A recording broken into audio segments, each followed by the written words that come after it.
Brilliance Audio presents Protecting Your Internet Identity. Are You Naked Online? By Theresa Payton and Ted Claypoole. Performed by Theresa Payton and Christopher Lane. We are all born naked. We emerge into this world with nothing to hide. But we are born into a complex human society, and it soon forces us to cloak ourselves in secrets. We choose to hide many aspects of ourselves from the world. Finances and romances, opinions and frustrations, imperfections and bad habits are all sensitive personal information. The longer our lives, the more private information we accumulate.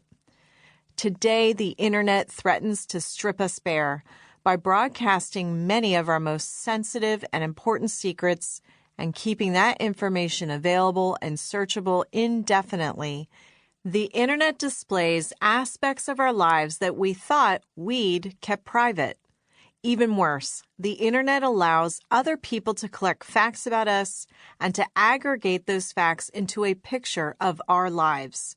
The news is filled with stories about young people and celebrities who tweet their lives away, broadcasting their most intimate thoughts, feelings, and circumstances to anyone who will pay attention. The current world of reality television is built on the relationships between exhibitionists who will do anything for fame and voyeurs who will find their actions fascinating. Social media sites such as Facebook and Instagram rely on their users' eagerness to share information, both intimate and mundane, in real time. Current culture is a fact-sharing machine, and the internet is one of its most prominent engines. This book starts with the assumption that some aspects of our lives should not be shared with everyone in the world, and that you should have control over what you share and how you share it. We believe that privacy has value. Privacy protects our families and our peace of mind.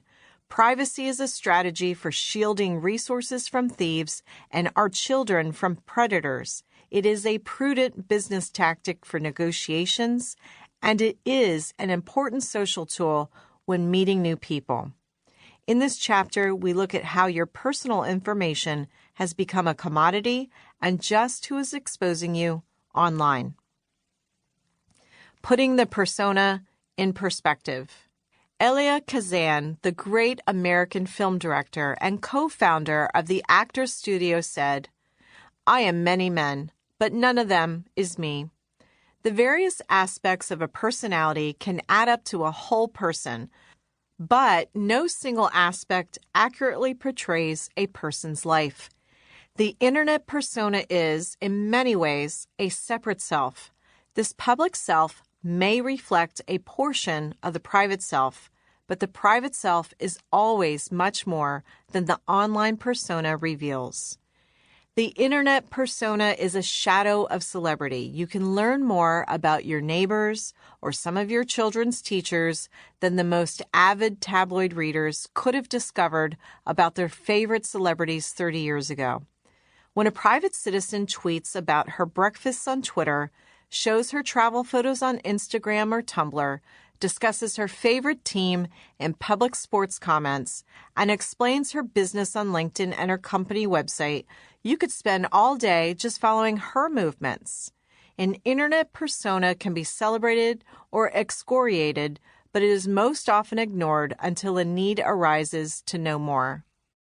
So it rests and grows online, waiting for someone to care enough to pay attention. The historical persona.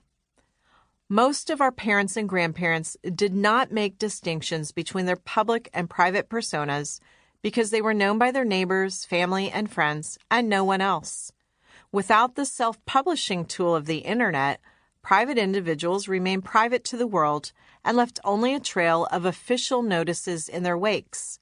Birth records, wedding announcements, land transfers, and obituaries describing as much of their lives as their children wanted to expose. Before the internet, a public persona was not an option or a problem to be managed for most people. It simply did not exist.